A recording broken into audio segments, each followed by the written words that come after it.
சரியா நிறைய சீட் வச்சிருக்கேன், உங்களுக்கு என்ன தோணுது அதை பார்த்தா? இதை பார்த்தாவா?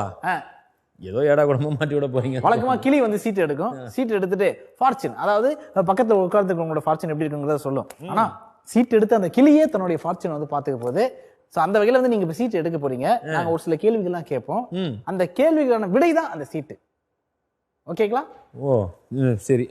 சோ உங்களுடைய ஃபார்ச்சூன் எப்படி இருக்கு அப்படிங்கறத வந்து நம்ம இப்ப செக் பண்ண போறோம். ஆனா அதை எடுத்ததுக்கு அப்புறம் அதை வந்து நீங்க ஜஸ்டிஃபை பண்ற மாதிரி எங்களுக்கு வந்து ஒரு ரீசன் சொல்லணும். சோ உங்களுக்கான அந்த ஒரு முதல் ஒரு கேள்வி என்ன அப்படின்னு பாத்தீங்கன்னா, ஒருவேளை நான் என் ஒய்ஃபை பாக்குறதுக்கு முன்னாடி இவங்கள பார்த்திருந்தேன்னா இவங்கள தான் நான் கல்யாணம் பண்ணிருப்பேன் அப்படின்னு நீங்க நினைக்கிறது? இந்த மொட்டராஜேந்திரன் போட்டோ ஏதாவது வச்சிருக்கீங்களா? இந்த மாதிரி எல்லாம் எதுவும் இல்லையே. நீங்க ஆல்ரெடி இவங்களோட வர்க் பண்ணிருக்கீங்கனே. இவங்கள தான் பார்த்துட்டேன் அதுக்கு முன்னாடி. சொன்ன மாதிரி நான் வந்து இவங்களை கல்யாணம் பண்ணிக்கிறதுக்கு முன்னாடி எப்பயோ பார்த்துட்டேன். அவங்களே என்ன பார்த்துட்டாங்கல்ல, அதனால கல்யாணம் பண்ணிக்க மாட்டாங்க. அந்த மாதிரி ஒன்று நடக்க வாய்ப்பு இல்லை. இல்ல அந்த எண்ணம் உங்களுக்கு வந்து உண்மையிலேயே இல்லை. நான் என்ன சொல்றேன்னா, அன்சிகான் மட்டும் இல்லை, நீங்க வந்து ஒரு ஆலியா பட்டோ இல்லை பிரியங்கா சோப்ராவோ இல்லை நீங்க ஃபாரின்லேருந்து யாரை கூட்டிட்டு வந்திருந்தாலும் நிச்சயமா நான் இப்போ கல்யாணம் பண்ண பொண்ணு தான் பண்ணியிருந்திருப்பேன். Is it? யா. ஏன்னா வேற வழி இல்லை, அவ்வளோதான் ஆப்ஷன். என்னமோ இவங்கெல்லாம் வந்து வேணும்னு கேட்டு நான் வேணாம் என்ன மாதிரியும். ஸோ என்ன சொல்றாரு புரியுதா? சிந்துவுக்கு ஈடு இனி நிகரே இல்லை. சிந்து தான் ஒய்ஃப் பேர், அதனால சொன்னேன். அந்த சீட் அப்படி வச்சிடலானே. அடுத்து இங்க அடி வந்து உங்க வைஃப் ஷோ பாத்துட்டு இருக்காங்கன்னு வேற சொல்லிட்டீங்க.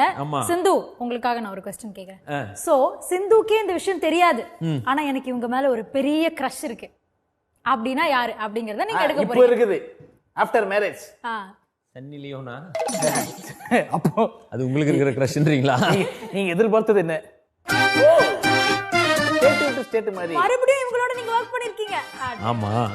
இல்லை என்ன இருந்தாலும் இவங்க வந்து என்ன கல்யாணம் பண்ணிக்கிறேன்னு சொல்லி ஸ்டேஜ்லேயே சொன்ன ஒரே ஒரு ஜீவன். நான் பாவம், நான் ஏதோ வந்து சந்தோஷப்படுவேன்னு சொல்லிட்டு அந்த மாதிரி நல்ல ஒரு ஃப்ரெண்டு. ஸோ இன்னும் ஒரு சைட் அடிச்சுட்டு தான் இருக்கீங்க. யாரா ஏங்க நீங்கள் வேற? யார் படம் பார்க்குற எல்லாரும் தான் இவங்களை லவ் பண்ணுவாங்க ஆஸ் எ ஒரு ஹீரோயினா.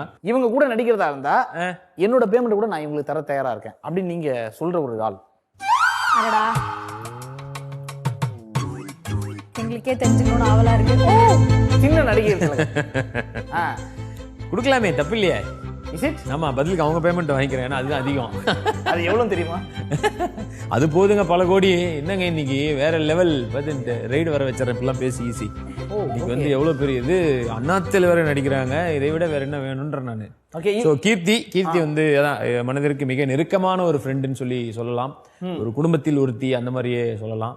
அவளை வந்து லைக் வந்து ஒரு ப்ராப்பரா ஒரு ஃபங்க்ஷனுக்கு கூப்பிடணும் அப்படின்லாம் கூட கிடையாது. அவ பாட்டு நினைச்சா வந்து நின்றுட்டு ஏன்டா என்ன கூப்பிடலன்னு கேட்குற அளவுக்கு உரிமையுடைய ஒருத்தி. உங்க ஃபேமிலியே நல்ல ஃப்ரெண்ட். கல்யாணத்துக்கு எப்படி கூப்பிட்டீங்க? கல்யாணத்துக்கு எப்படி கூப்பிட்டோம் வரல, ஏன்னா வந்து இப்போதான் சொன்னீங்க கூப்பிடலாலும் வந்துருவாங்க அப்படின்ட்டு. ஆனால் அது கூப்பிட்டு அதுக்கு வரல, ஏன்னா வந்து வெளியூர்ல ஷூட்ல இருந்தா சொல்லிட்டா முன்னாடியே.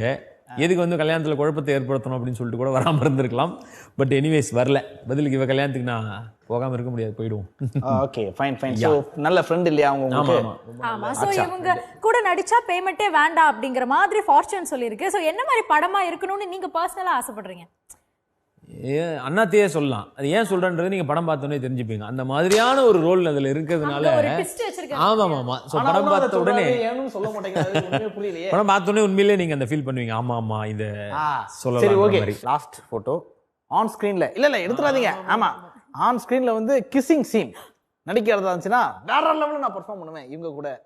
இல்ல பொதுவா நான் அந்த மாதிரி சீன்ஸ்லாம் நான் இது பண்ண போறேன் யாரா இருந்தாலுமே. சரி, இது ஃபியூச்சர்ல வந்து ஏன்னா கேமரா முன்னாடி எதுக்கு இதெல்லாம் பண்ணிக்கிட்டு இல்ல பாக்குறவங்க எல்லாம் தப்பா நினைப்பாங்களே அப்படி சொல்ல மாட்டேன். கேமராக்கு பின்னாடி கிஸ்ஸிங் சீன் பண்றதா இருந்தா நான் இவங்க கூட மட்டும் தான் பண்ணுவேன் அப்படி நீங்க நினைக்கிறது? எங்கேயுமே நான் அதெல்லாம் பண்ண மாட்டேங்க. எனக்கே கொஞ்சம் பொறாமையா இருக்கு, வேணா நான் பண்ணிருச்சுமா. இவங்க ஹைட்டுக்கெல்லாம் நான் ஏணி போட்டு தாங்க செடி. எல்லாருக்கும் ரொம்ப பிடிச்ச அவங்க தான், எனக்கும் இவங்களை ரொம்ப பிடிக்கும். ஓகே, இந்த ஃபார்ச்சூன் கேம் கிட்டத்தட்ட வந்து முடிஞ்சிருச்சு. ஏதாச்சும் ஒன்னாச்சும் கொஞ்சம் உண்மையா நெருங்கின மாதிரி இருந்ததா? கிட்டத்தட்ட எல்லாமே உண்மைதான். ஆமா. சதீஷ் அப்படின்னு சொன்னாலே நிறைய ரூமர் வந்துட்டே இருக்குது. இதை நீங்களே கேட்டு சிரிச்ச ஒரு ரூமர்னா என்னது? அதான் எல்லாருக்கும் தெரிஞ்ச அந்த ரூமர் தான், வேற என்ன? திருமணம். ஆமா, திருமணம் பத்தி தான். ஆமா, திடீர் திருமணம், டெல்லியில் ரகசிய திருமணம் அப்படின்னு போட்டு அந்த பைரவா ஷூட்ல நாங்க 2 பேரும் இந்த போட்டோவை போட்டதுதான். உண்மையிலே பயங்கரமா சிரிச்சுட்டு, ஏன்னா ரொம்ப ஹாப்பியா இருப்பீங்களே. உள்ளுக்குள்ள ஒரு ஹாப்பி இருந்ததாலும். ஸோ அது ஒரு காமெடியான. அவங்க எப்படி ரியாக்ட் பண்ணாங்க அதை பார்த்த உடனே? அவங்களுக்கு காண்டா தான் இருந்திருக்கும். போய் இவங்க கூட நமக்கு இப்படி ஒரு 6 வரணும்னு சொல்லி காண்டா தான் இருந்திருப்பாங்க. இருந்தாலும் ஒரு ஃப்ரெண்டா இருந்ததுனால அதை பத்தி பெருசா எடுத்துக்கல. ஆனா அப்பா இப்போ வரைக்கும் அவளுக்கு அந்த டவுட் இருக்குடே, நீ தானே இது கிரியேட் பண்ணி விட்டாங்கிற அந்த டவுட் அவளுக்கு இருந்துட்டே தான் இருக்கு.